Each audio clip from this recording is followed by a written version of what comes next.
बिस्मिल्लाहिर्रहमानिर्रहीम। कैसे हैं भाई आप लोग? रटना नहीं है, समझना है। Syntax book board first year chemistry chapter number 11 electrochemistry exercise चल रही है। न्यूमेरिकल्स करते हैं। पार्ट 14 जो है ये हम करने जा रहे हैं।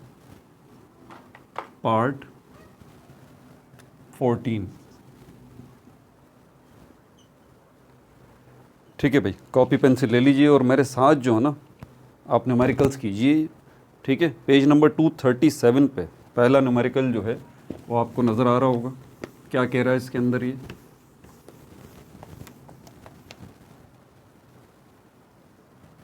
पहला न्यूमेरिकल इसमें बोल रहा है एक thermochemical process is carried out at constant pressure of 8.52 atm। एक थर्मोकेमिकल प्रोसेस है जो कि हो रहा है कांस्टेंट प्रेशर के ऊपर, और कितना बताया उसने? 8.52 atm।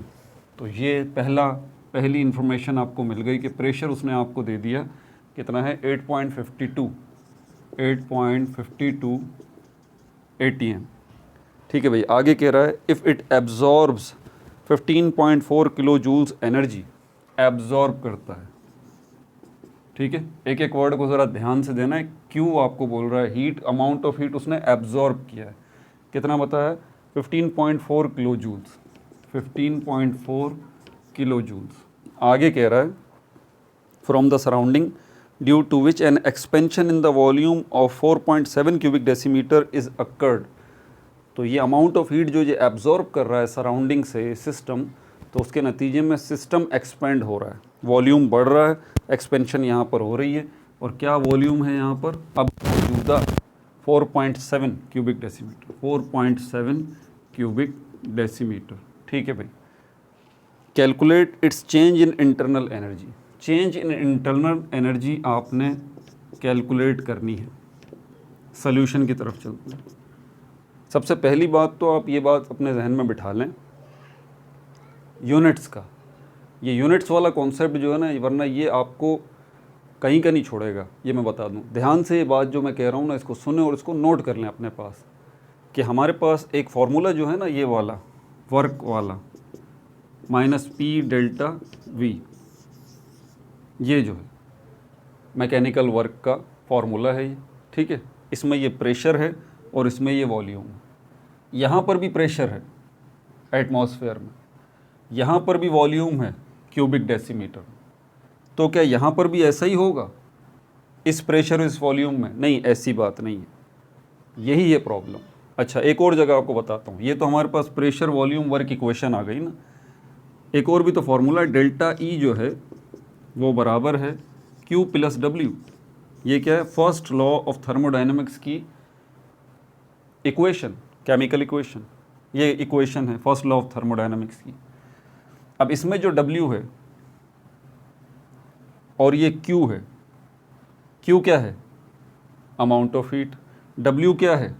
Work done. Q amount of heat है और हीट जो है वो क्या है?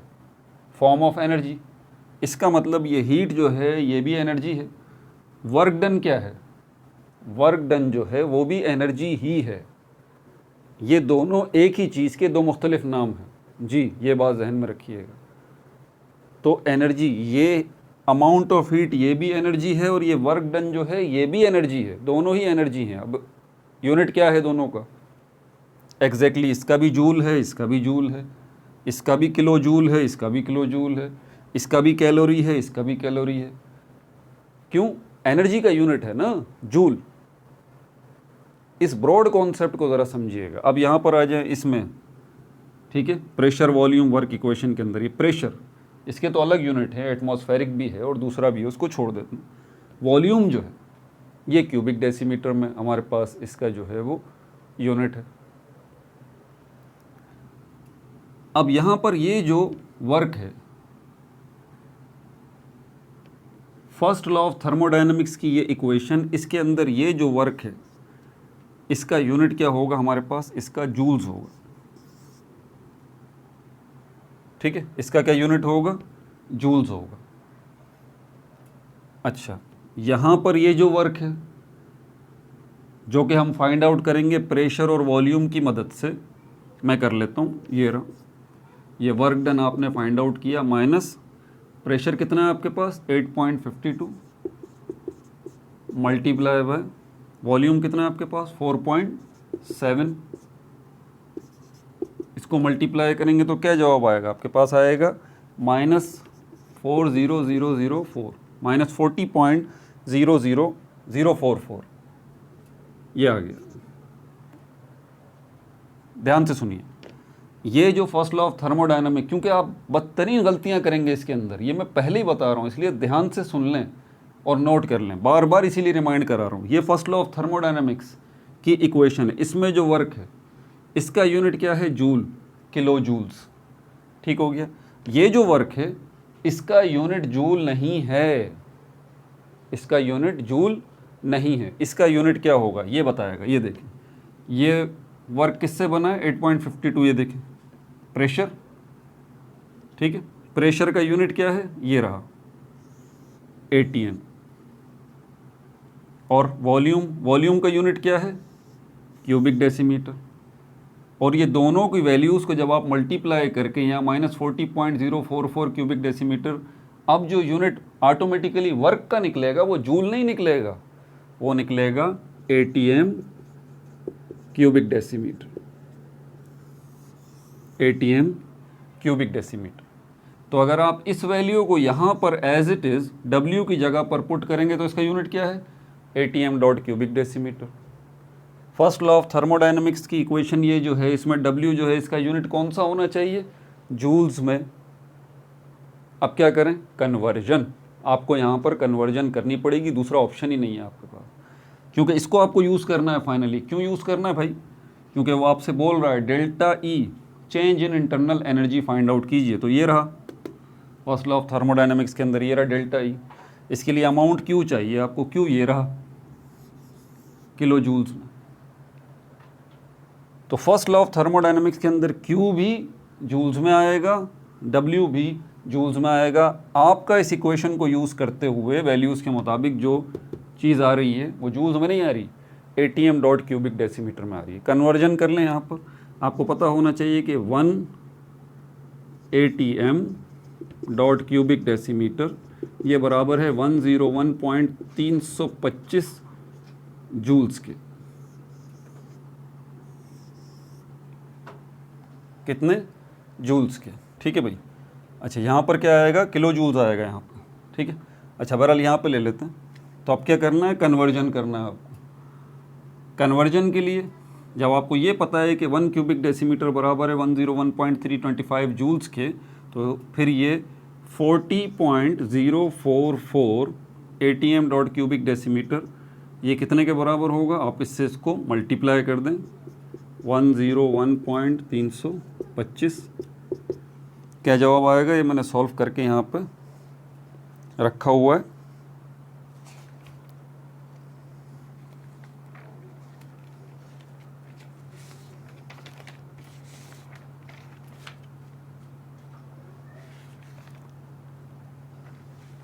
ये मैंने सॉल्व करके रखा हुआ है यहाँ पर।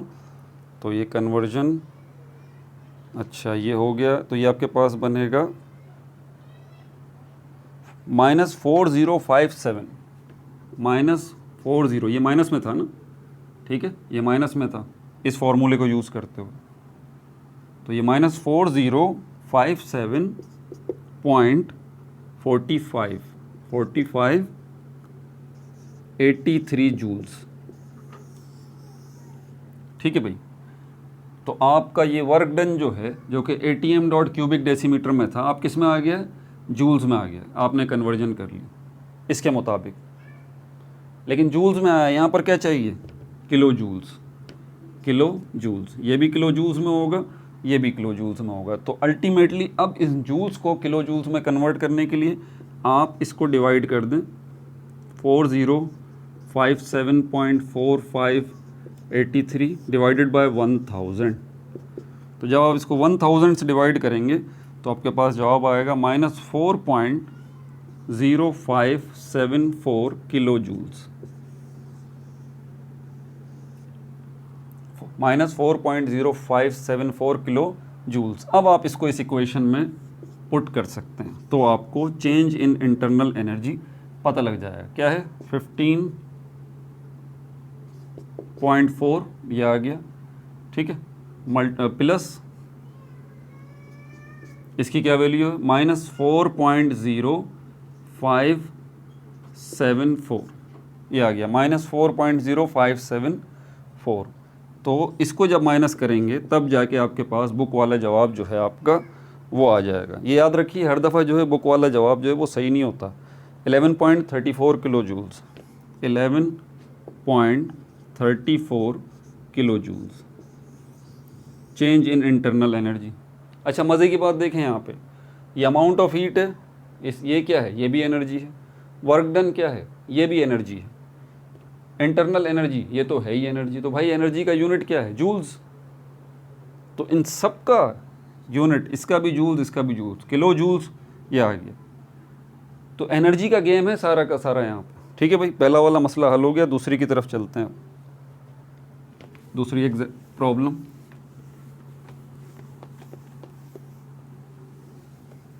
इसीलिए कहता हूँ कि अपनी बेसिक्स जो है ना मैथमेटिक्स की वो स्ट्रॉन्ग करें।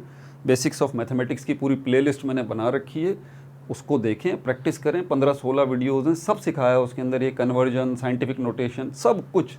इसीलिए ताकि आप लोग जब प्रॉब्लम सॉल्व करें ना तो आप लोगों को प्रॉब्लम ना हो, आपको बुनियादी जो मैथमेटिक्स है वो आती हो। ठीक है भाई। दूसरी जो हमारे पास प्रॉब्लम है, इसमें बात कर रहा है कि आपको एक टेबल का यूज़ करना पड़ेगा। पहले बोल रहा है using the data in table 11.2। अब ये 11.2 टेबल क्या है ये मैं अभी आपको बताता हूँ। Calculate the standard enthalpy change for each of the following reaction. Standard enthalpy change for the reaction. अब यहाँ पर भी बच्चे गलती करते हैं। ये standard enthalpy change for the reaction उसने आपसे बोला है, standard enthalpy change for formation नहीं बोला, वो अलग है मामला। ये वाला ये है स्टैंडर्ड एंथैल्पी ऑफ फॉर्मेशन, ये नहीं बोला उसने ये बोला है, ये अलग बात है। ये स्टैंडर्ड एंथैल्पी ऑफ रिएक्शन, चाहे तो इसके साथ आर लगा दें, लेकिन ज़रूरी नहीं है, इसको हटा दें बस। ये स्टैंडर्ड एंथैल्पी ऑफ रिएक्शन है, उसने ये आपसे पूछा है। रिएक्शन के अंदर जो एंथैल्पी चेंज आ रहा है वो बताना है आपने। ठीक है। और इसने 2 इक्वेशंस आपको दी हैं यहाँ पर।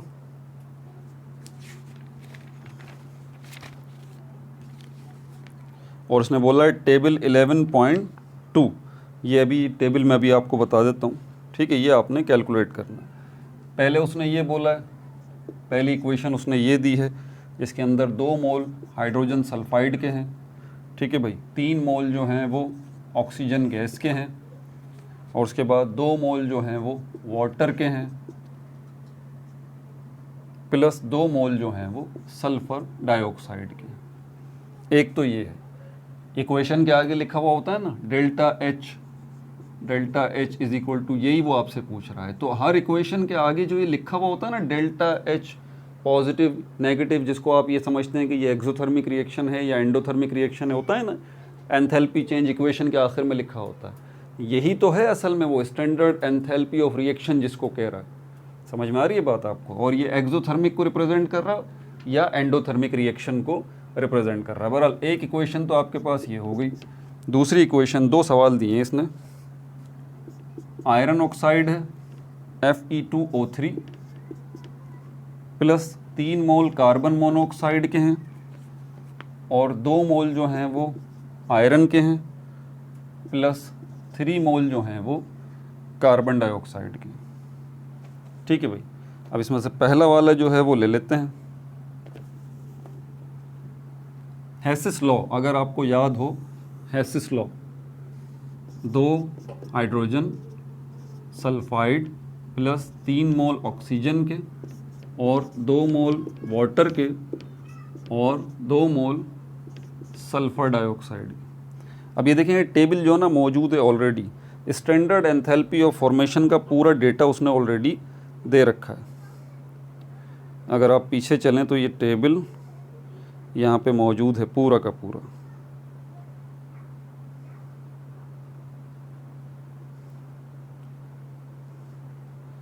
ये आ गया टेबल। ये टेबल आपको मिलेगा पेज नंबर 229 के ऊपर। इसमें सारी स्टैंडर्ड एंथैल्पी ऑफ फॉर्मेशन जो है वो दी हुई है इस पूरे टेबल में। हमें किसकी चाहिए? हमें चाहिए यहाँ पर सल्फर डाइऑक्साइड की, लेकिन 2 को मल्टीप्लाई करके 2 को मल्टीप्लाई होगा हाइड्रोजन सल्फाइड। हाइड्रोजन सल्फाइड की है -20.17 प्लस 3 को मल्टीप्लाई करेंगे 0 से। एलिमेंट्स का स्टैंडर्ड एंथैल्पी ऑफ फॉर्मेशन 0 होता है, ये बात याद रखें।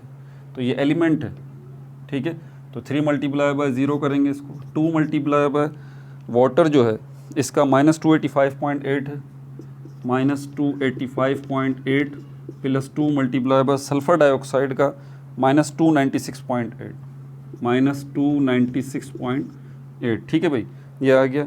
अब हैसेस लॉ, उसने जो एक फार्मूला दिया था उसकी मदद से हम इसके मसले का हल कर सकते हैं। फार्मूला उसने क्या दिया था, उसने कहा था कि अगर स्टैंडर्ड एंथैल्पी ऑफ रिएक्शन आपको फाइंड आउट करनी है, करली ब्रैकेट लगाइए और sum of product number of mole of product, ये लीजिए sum of number of mole of product, और इसका स्टैंडर्ड एंथैल्पी ऑफ फॉर्मेशन लीजिए प्रोडक्ट्स का, नीचे ब्रैकेट में ये प्रोडक्ट्स आ गया, ठीक है भाई। ये ब्रैकेट एक क्लोज हो गया।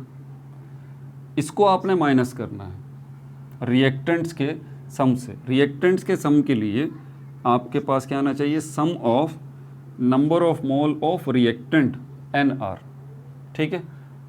स्टैंडर्ड एंथैल्पी ऑफ फॉर्मेशन ये आप लेंगे ब्रैकेट में किसके, रिएक्टेंट्स के, रिएक्टेंट्स के, ठीक है भाई। अब यहाँ पर हम यहाँ देखते हैं तो ये प्रोडक्ट का चाहिए। प्रोडक्ट में हमारे पास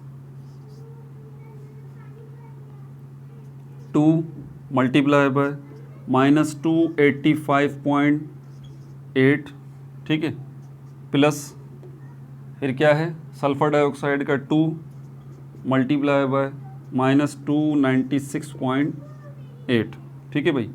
एक तो ये ब्रैकेट आ गया आपका, फिर माइनस आएगा। अब रिएक्टेंट्स का आ जाएगा। रिएक्टेंट्स में सिर्फ इसी को लेंगे, हाइड्रोजन सल्फाइड को, 2 मल्टीप्लाई बाय -20.17 प्लस बाकी इसका तो जवाब 0 निकलेगा, 3 मल्टीप्लाई बाय 0, तो ये तो चलें लिख लें, 3 मल्टीप्लाई बाय 0 कर लें आप, ये भी आ गया। अब इसको सॉल्व करेंगे, आप इसको सॉल्व करेंगे, ये मैं ऑलरेडी जो है वो कर चुका हूँ, तो दोबारा मुझसे मेहनत ना करवाएं, ठीक है। वैसे आपको बता देता हूँ अलग अलग बिल्कुल एग्जैक्टली। 2 को मल्टीप्लाई करेंगे इससे तो ये आ जाएगा -571.6, ठीक है। इसका जवाब भी आपको पता है, 2 को मल्टीप्लाई करेंगे 296.8 से, ठीक है भाई। तो इसका जवाब आएगा -593.6, तो ये भी प्लस माइनस माइनस हो जाएगा, -593.6, ठीक है भाई। अच्छा ये माइनस आ गया, और यहाँ पर क्या आएगा, 2 को मल्टीप्लाई करेंगे जब 20.17 से जवाब आएगा -40.34, ठीक है भाई। ये माइनस इस माइनस से मल्टीप्लाई होके प्लस हो जाएगा और ये हो जाएगा 40.34, और ये माइनस इस माइनस से जब माइनस होगा तो इसका जवाब आएगा -1165, -1165.2। ये क्या चल रहा है, standard enthalpy of reaction, standard enthalpy of reaction, standard enthalpy of reaction, ठीक है भाई। अब इसमें से जब माइनस करेंगे, प्लस का 40 है, -1165.2, तो इसका जवाब आएगा डेल्टा H बराबर है -1124.86 किलो जूल्स पर मोल। ये आपका जवाब आ गया, बुक में भी चेक कर लें, यही जो है वो जवाब होगा -1124.86, ठीक है भाई। अब दूसरी इक्वेशन को देख लें।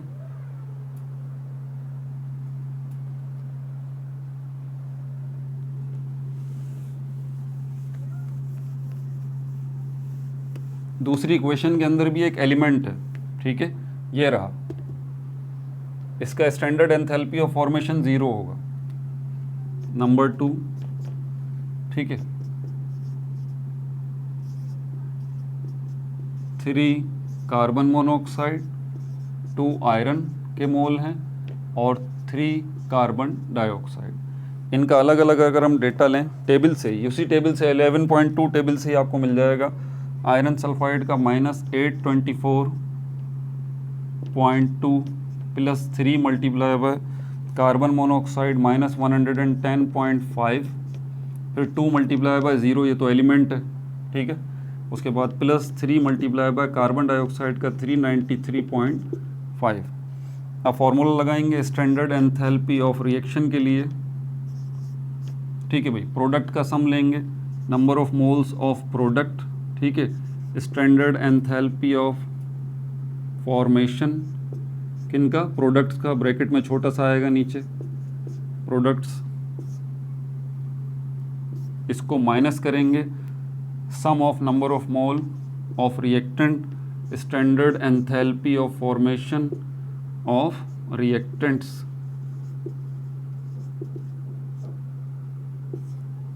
ठीक है भाई।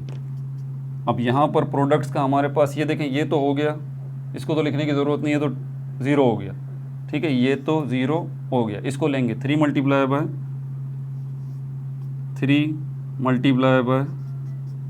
-393.5, ठीक है भाई।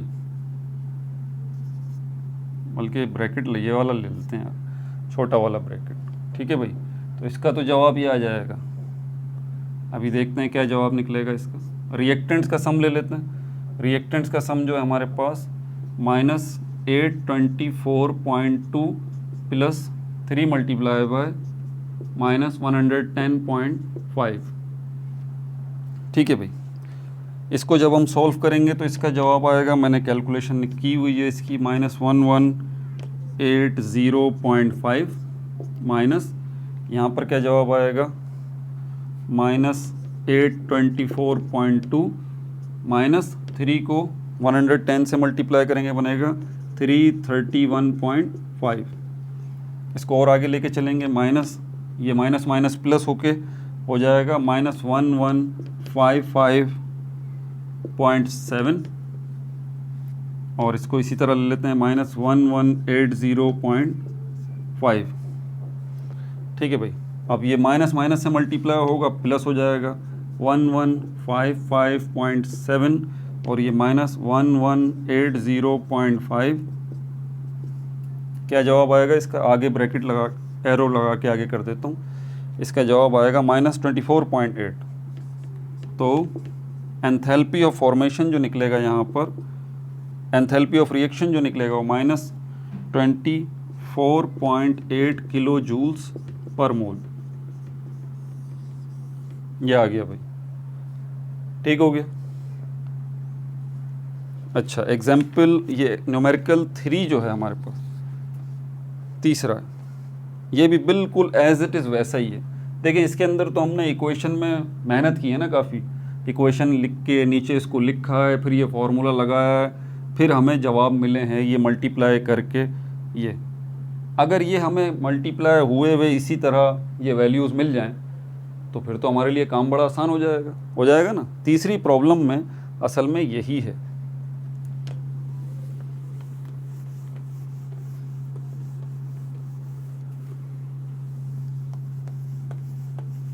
थर्ड प्रॉब्लम जो है इसके अंदर यही बात की गई है।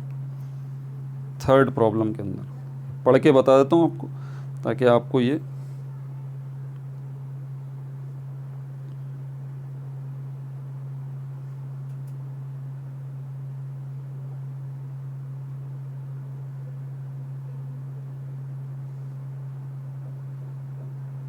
in the manufacturing of nitric acid HNO3 by the Ostwald process। Ostwald process के तहत आपने नाइट्रिक एसिड की तैयारी की है। One of the most important exothermic reaction is the oxidation of ammonia। और नाइट्रिक एसिड की तैयारी में सबसे अहम तरीन जो हमारे पास एक्जोथर्मिक रिएक्शन है वो है ऑक्सीडेशन ऑफ अमोनिया। और ऑक्सीडेशन ऑफ अमोनिया के लिए ही उसने हमें इक्वेशन दी है। 4 मोल जो हैं वो नाइट्रिक एसिड के हैं, 4 मोल जो हैं सॉरी अमोनिया के हैं, 4 मोल अमोनिया के हैं,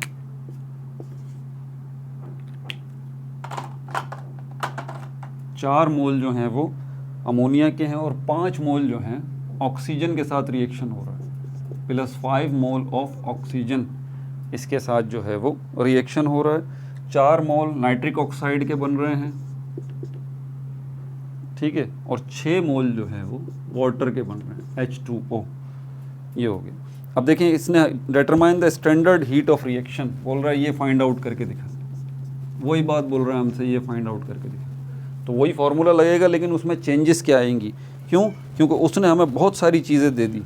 स्टैंडर्ड हीट ऑफ फॉर्मेशन उसने हमें दे दी, standard heat of formation of ammonia NH3 उसने हमें दे दिया। कितना दिया है? -46.19 -46.19 किलो जूल्स पर मोल, किलो जूल्स पर mole standard heat of formation of nitric oxide. अब देखें, यही सब पिछली वाली प्रॉब्लम में हम फाइंड आउट कर रहे थे, उसने हमें वैल्यूज़ गिवन दे दी, बस फार्मूला लगेगा और ये वैल्यूज़ पुट हो जाएंगी। 90.25 किलो जूल्स पर मोल और standard heat of formation of water H2O, ये भी इसने हमें दे दिया, -285.8 किलो जूल्स पर मोल। मैं सोच रहा था कि मल्टीप्लाई नहीं करना पड़ेगा भाई, लेकिन मल्टीप्लाई करना पड़ेगा, तो वही फॉर्मूला लगाते हैं, ठीक है। स्टैंडर्ड हीट ऑफ रिएक्शन किस चीज़ के बराबर है? अब तो याद हो गया होगा ये formula, sum of number of mole of product delta H, और ब्रैकेट में क्या आएगा? प्रोडक्ट्स, ठीक है, प्रोडक्ट्स, और इसको माइनस करना है किसके साथ? Sum of number of mole of reactant, standard heat of formation reactants की आपको ये चाहिए, रिएक्टेंट्स, ठीक है भाई। अब प्रोडक्ट यहाँ पर हमारे पास क्या है? ये रही नाइट्रिक ऑक्साइड और वाटर। तो यहाँ पर फिर 4 को मल्टीप्लाई करते हैं किसके साथ? 90.25, इसको प्लस करेंगे 4 मल्टीप्लाई बाय नाइट्रिक ऑक्साइड, क्या दिया है उसने?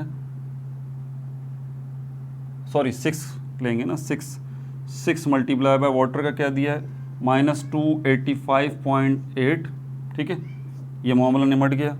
माइनस, और उसके बाद रिएक्टेंट्स की बात आए तो रिएक्टेंट ये रहा हमारे पास, 2 हैं, इसका तो 0 होगा, ये तो एलिमेंट है। 4 मोल अमोनिया के मल्टीप्लाई करेंगे किससे? अमोनिया का ये रहा -46.19, बस। अब इसको कैलकुलेशन है इसकी। अब मैं कह रहा था इसने हमें बड़ी आसानी कर दी, वैल्यूज़ दे दी भाई, सब कुछ तो वही है यार, चेंज क्या है, ठीक है। तो यहाँ पर इसका जवाब आएगा 361.1714, माइनस ही लिख दूँ डायरेक्ट क्योंकि ये माइनस में है ना, और इसको जब होगा 17,